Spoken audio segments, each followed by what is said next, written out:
Bonjour à tous, aujourd'hui nous allons voir comment à partir d'une pomme de terre nous allons pouvoir extraire de l'amidon et fabriquer du bioplastique. La première étape va donc être d'extraire l'amidon de la pomme de terre. Pour cela nous allons avoir besoin de pommes de terre, d'eau, d'un économe, d'une râpe, de passoire et d'un flacon. La première étape va consister à peler nos pommes de terre.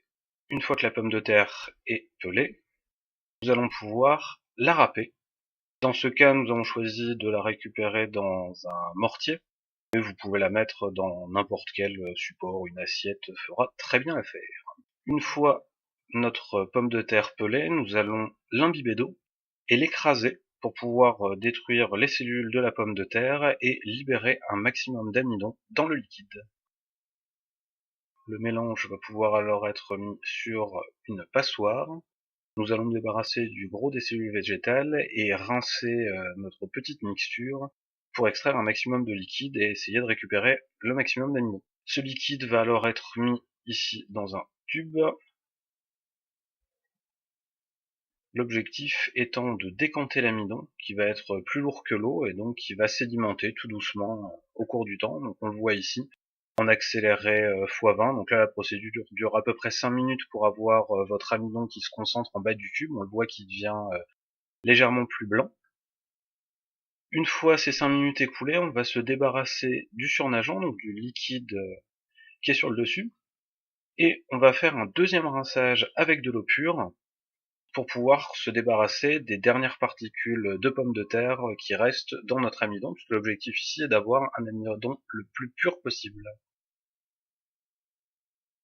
Donc on va laisser reposer encore pendant quelques minutes, histoire que l'amidon se retrouve en bas de notre tube. Donc voilà, on voit ici tout en bas la partie blanche qui correspond à notre amidon et le liquide qui devient quasiment transparent puisque quasiment toutes les particules se retrouvent en bas. On se redébarrasse de notre eau et on voit ici l'amidon que nous avons réussi à récupérer. On va le rediluer dans l'eau. Et là ici l'objectif ça va être de vérifier que ce qu'on a récupéré c'est bien de l'amidon et pas juste de la chair de pomme de terre. Donc pour ça il y a un test relativement simple qui consiste à appliquer de l'iode sur notre échantillon. En effet, l'iode va réagir avec les molécules d'amidon et va se colorer en noir. Donc on voit ici, on met quelques gouttes du liquide que nous avons extrait. On voit quelques tranches de pommes de terre qui sont sur le côté pour pouvoir faire la comparaison. Et là, on va y rajouter quelques gouttes d'iode à la fois sur les tranches de pommes de terre et sur notre amidon extrait.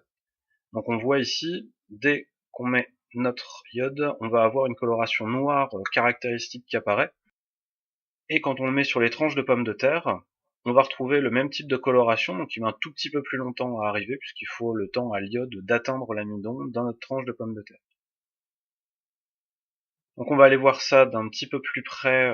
Pour ça, on va utiliser une loupe binoculaire qui est présente au laboratoire, et qui va nous permettre d'aller regarder à différentes échelles notre échantillon et d'aller zoomer pour aller voir de plus près à quoi ça ressemble à l'échelle microscopique. Donc on va commencer par la tranche de pomme de terre. Donc on voit ici cette coloration noire. Maintenant, si on va voir d'un petit peu plus près, ça va nous permettre d'étudier la morphologie de nos grains d'amidon. Donc on voit ici les grains d'amidon avec leur forme caractéristique de la pomme de terre. On voit qu'on va en avoir de différentes tailles et de différentes formes. Maintenant, si on regarde dans notre liquide, on voit que tout ce qu'on va avoir, c'est de l'eau et nos grains d'amidon qui sont colorés en noir. Nous allons maintenant passer à la deuxième étape qui consiste à transformer notre amidon en bioplastique. Pour cela, il va nous falloir donc l'amidon que nous avons extrait, à peu près 5 grammes, de l'acide, du vinaigre par exemple, pour à peu près 5 ml, de la glycérine, 1 ml, ça se trouve assez facilement en pharmacie. Ensuite, il faudra compléter jusqu'à un volume total de 25 ml et il vous faudra du petit matériel comme une balance, un verre doseur, une casserole et une plaque chauffante pour pouvoir réchauffer le milieu, une spatule pour pouvoir touiller et si vous voulez faire des tests ou colorer votre produit, des colorants alimentaires par exemple, ça marche très bien. Nous allons donc réaliser notre petit mélange. Donc ici, nous avons les 5 grammes d'amidon, les 5 ml de vinaigre, 1 ml de glycérine et on va ajouter nos 14 ml d'eau pour arriver à un volume total de nos 25 ml. Et donc on va bien mélanger l'ensemble pour homogénéiser notre préparation.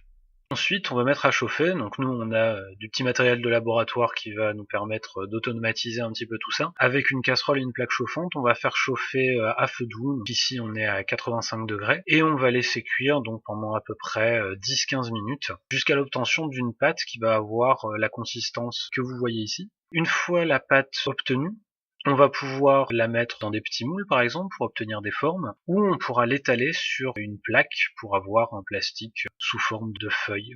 Donc une fois qu'on a fait tout ça, on va laisser sécher l'ensemble du mélange pendant à peu près 24 heures pour des objets fins, ou un petit peu plus longtemps, jusqu'à quelques jours pour les objets en moule, et on voit qu'on obtient bien du plastique. Après, une solution qui peut être intéressante, c'est de faire varier un petit peu les proportions des différents composants, par exemple l'acide ou la quantité de glycérine. Donc on voit sur ce premier exemple, histoire de rajouter un côté visuel à la préparation, on a coloré notre acide en bleu. Donc on voit ici les différentes quantités de vinaigre ajoutées à notre amidon, auquel on a complété avec de l'eau qui a été colorée en jaune. Donc ça nous permet simplement à la couleur de pouvoir avoir une estimation de l'acidité de notre mélange. Et après les avoir fait cuire et les avoir laissés sécher, on va obtenir différentes consistances de plastique qui vont être plus ou moins adaptées à la réalisation de feuilles ou de moulage. De la même façon, on va pouvoir faire varier le type d'amidon utilisé. Donc on va pouvoir extraire de l'amidon de maïs, de l'amidon de pommes de terre, qui vont avoir des propriétés différentes. On pourra également modifier la quantité de glycérine qui va être ajoutée. Plus vous allez mettre de glycérine, plus vous allez avoir un plastique qui va être mou. Donc ça vous permet d'adapter un petit peu la consistance de votre bioplastique aux utilisations que vous voulez en faire par la suite. Et voilà, maintenant vous savez comment convertir une pomme de terre en bioplastique et vous n'avez plus qu'à jouer un petit peu avec les différentes concentrations pour tester un peu toutes les propriétés qu'il va pouvoir avoir. Merci d'avoir suivi ce petit tuto et à bientôt.